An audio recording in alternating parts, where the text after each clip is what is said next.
Assalamualaikum warahmatullahi wabarakatuh. Kami dari kelompok 4 akan mempresentasikan bab 7 tentang kertas kerja pemeriksaan. Pertama-tama kami akan memperkenalkan diri. Nama saya Adelia Agustin. Lalu ada rekan-rekan saya yaitu Khairul Anan, Dimas Bayu Wibowo, Eva Mardianti, Fitriati Nabila, Muhammad Fiki, dan Ferawati Fauzia. Pengertian kertas kerja pemeriksaan. Kertas kerja pemeriksaan merupakan dokumen pemeriksaan yang memuat data tercatat yang dibuat dan dokumen yang dikumpulkan oleh pemeriksaan baik yang diperoleh dari pihak klien, analisis yang dibuat oleh auditor, dan dari pihak ketiga yang diperiksa selama berlangsungnya pemeriksaan mulai dari tahapan persiapan pemeriksaan sampai dengan tahap laporan. Selanjutnya ada kedudukan kertas kerja pemeriksaan. Kedudukan kertas kerja sebagai salah satu sarana untuk mempermudahkan identifikasi dalam proses audit berdasarkan analisis atas kebutuhan untuk menjalankan fungsi pemeriksaan sistem informasi yang memiliki tujuan utama yaitu membantu tugas-tugas auditor dalam fase penyelesaian dan memberikan keyakinan yang memadai bahwa setiap unsur yang audit telah layak sesuai dengan standar yang dikehendaki. Selanjutnya ada tujuan kertas pemeriksaan. Tujuan kertas pemeriksaan ini ada berbagai tujuan pembuatan kertas kerja, yaitu ada 5 tujuan pentingnya. Pertama, ada mendukung pendapat auditor atas laporan keuangan auditan. Nah, kertas kerja dapat digunakan oleh auditor untuk mendukung pendapatnya dan merupakan bukti bahwa auditor telah melaksanakan audit yang memadai.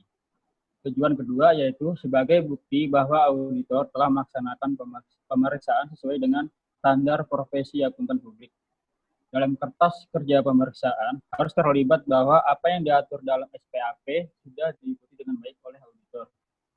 Misalnya, melakukan penilaian terhadap pengendalian intern dengan menggunakan internal control questionnaire, mengirimkan konfirmasi piutang, meminta surat pernyataan langganan, dan lain-lain. Tujuan ketiga yaitu menguatkan simpulan-simpulan auditor dan kompetensi auditnya. Di kemudian hari, jika ada pihak-pihak yang memerlukan penjelasan, misalnya pihak pajak, pihak bank, dan pihak klien, mengenai simpulan atau pertimbangan yang telah dibuat oleh auditor dalam auditnya. Auditor dapat kembali memeriksa kertas kerja yang telah dibuat dalam auditnya. Keempat, mengkoordinasi dan mengorganisasi semua tahap audit. Audit yang dilaksanakan oleh auditor terdiri dari berbagai tahap audit yang dilaksanakan dalam berbagai waktu, tempat, dan pelaksana.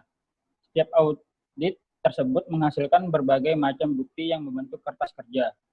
Pengkoordinasian dan pengorganisasian berbagai tahap audit tersebut dapat dilakukan dengan menggunakan kertas kerja.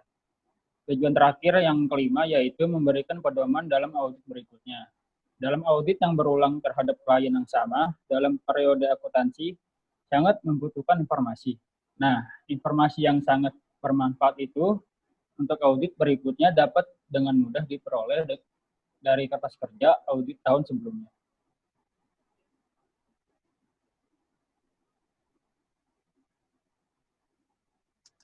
Selanjutnya ada current file dan permanent file. Kertas kerja pemeriksaan biasanya dikelompokkan dalam yang pertama ada tahun berjalan atau current file, berisikan kertas kerja yang mempunyai kegunaan untuk tahun berjalan. Misalnya terdiri dari neraca saldo, berita acara kas opnam, rekonsiliasi bank, rincian piutang, rincian persediaan, rincian liabilitas, rincian biaya, dan lain-lain. Yang kedua ada berkas permanen atau permanent file, berisi kertas kerja yang mempunyai kegunaan untuk beberapa tahun. Misalnya, ada akte pendirian, buku pedoman akuntansi atau accounting manual, kontrak-kontrak, dan notulen rapat.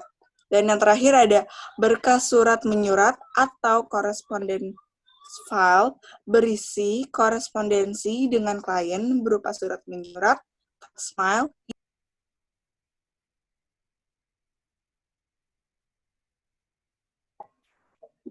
Selanjutnya, kriteria untuk pembuatan kertas kerja pemeriksaan yang baik. Agar kertas kerja pemeriksaan mempunyai manfaat yang optimal, harus dipenuhi kriteria berikut ini. Yang pertama itu, kertas kerja pemeriksaan harus mempunyai tujuan. Contohnya itu seperti cash count sheet dapat ditrasir dengan angka pada laporan posisi keuangan atau neraca. Nah, yang kedua, harus dicegah menulis kembali kertas kerja pemeriksaan sebab banyak kerugiannya. Contoh kerugiannya itu seperti pastinya akan membuang-buang waktu, dan yang kedua dapat terjadi kesalahan menyalin jika ditulis ulang seperti itu. Yang ketiga adalah dalam kertas kerja pemeriksaan harus dijelaskan prosedur audit, apa yang dilakukan dengan menggunakan audit tick mark. Misalnya itu, yang pertama periksa aging schedule, dan yang kedua cek penjumlahan dengan cara footing dan cross-footing. Lalu yang keempat, kertas kerja pemeriksaan harus diindeks atau di cross-index. Di sini ada beberapa cara pengguna indeksnya, dan di buku yang kita pelajari itu ada contoh-contohnya di halaman di Exhibit 7/1 itu bisa dilihat. Dan selanjutnya yang kelima, kertas kerja harus diparaf oleh orang yang membuat dan mereview working paper sehingga dapat diketahui siapa yang bertanggung jawab. Yang keenam, setiap pertanyaan yang timbul pada review notes harus terjawab. Jadi tidak boleh ada open question atau pertanyaan yang belum terjawab.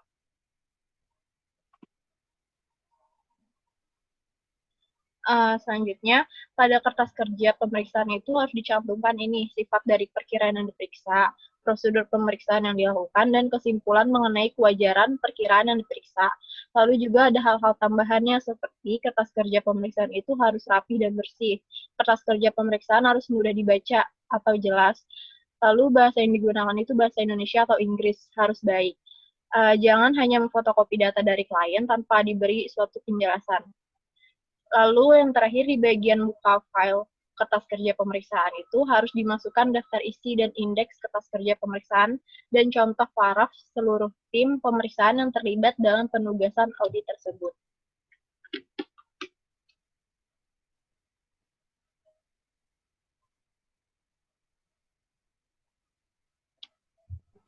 Selanjutnya ada pemilikan dan penyimpanan kertas kerja pemeriksaan.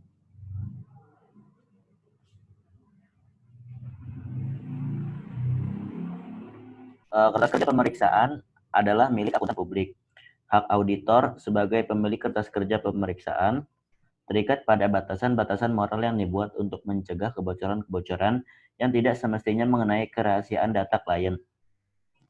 Walaupun sebagian kertas kerja akuntan publik dapat digunakan sebagai sumber referensi bagi kliennya, namun kertas kerja pemeriksaan tersebut tidak dapat dianggap sebagai bagian atau pengganti dari catatan akuntansi klien tersebut.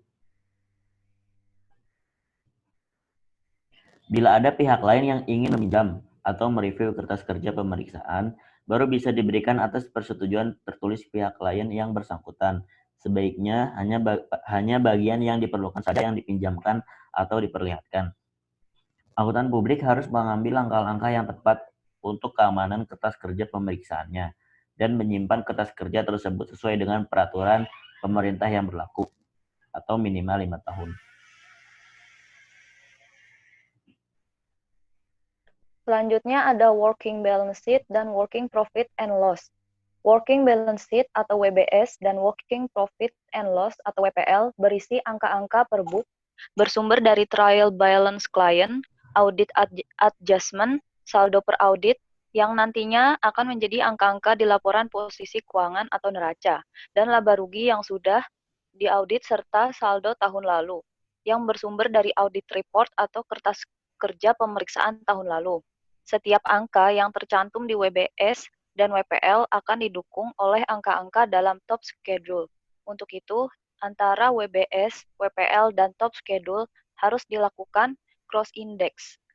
WBS biasanya terdiri dari WBS 1, yaitu untuk pos-pos aset, dan WBS 2, yang mana untuk pos-pos pasifa, sedangkan WPL berisi pos-pos laba rugi. Contoh WBS dan WPL bisa dilihat di Exhibit 7/1. 73 dan Exhibit 74 di buku Auditing Sukrisno Agus. Ya, selanjutnya ialah schedule utama atau top schedule. Top schedule adalah kertas kerja yang digunakan untuk meringkas informasi yang dicatat dalam schedule pendukung untuk akun-akun yang berhubungan. Schedule utama ini digunakan untuk menggabungkan akun-akun buku besar yang sejenis, yang jumlah saldonya akan dicantumkan dalam laporan keuangan dalam satu jumlah. Biasanya perusahaan-perusahaan besar menggabungkan beberapa akun dalam laporan keuangannya karena ditakutkan terlalu banyak, dan itu juga sudah dicantumkan di catatan laporan keuangan. Lanjut.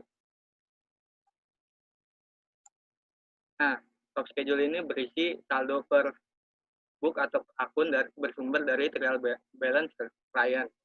Yang kedua, adjustment. Yang ketiga, saldo per audit. Jadi misalkan ada adjustment yang disarankan oleh auditor, dan jika kliennya menyetujui adjustment tersebut, maka yang terbaru perlu diperbarui. Yang keempat, saldo tahun lalu. Nah, ini bersumber dari kertas kerja pemeriksaan tahun lalu. Lanjut. Nah, top schedule juga menyantumkan kesimpulan atas pos-pos yang bersangkutan. Yang kedua, sifat perkiraan. Yang ketiga, prosedur audit yang dilakukan beserta tick mark. Yang keempat, audit adjustment yang diusulkan auditor dan diterima klien. Nah, yang terakhir itu ada schedule pendukung. Ini berkaitan dengan top schedule. Jadi, schedule pendukung ini adalah kertas kerja yang berisi hasil verifikasi terhadap unsur-unsur yang tercantum dalam laporan keuangan klien.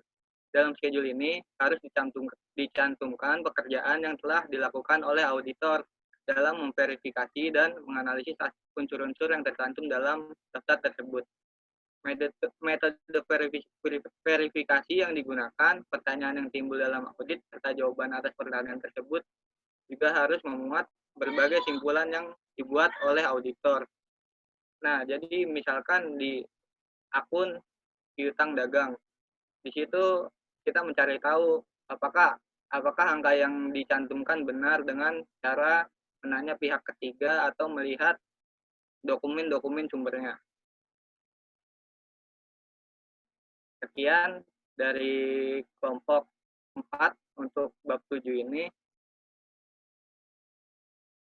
Kurang lebihnya mohon maaf. Wassalamualaikum warahmatullahi wabarakatuh.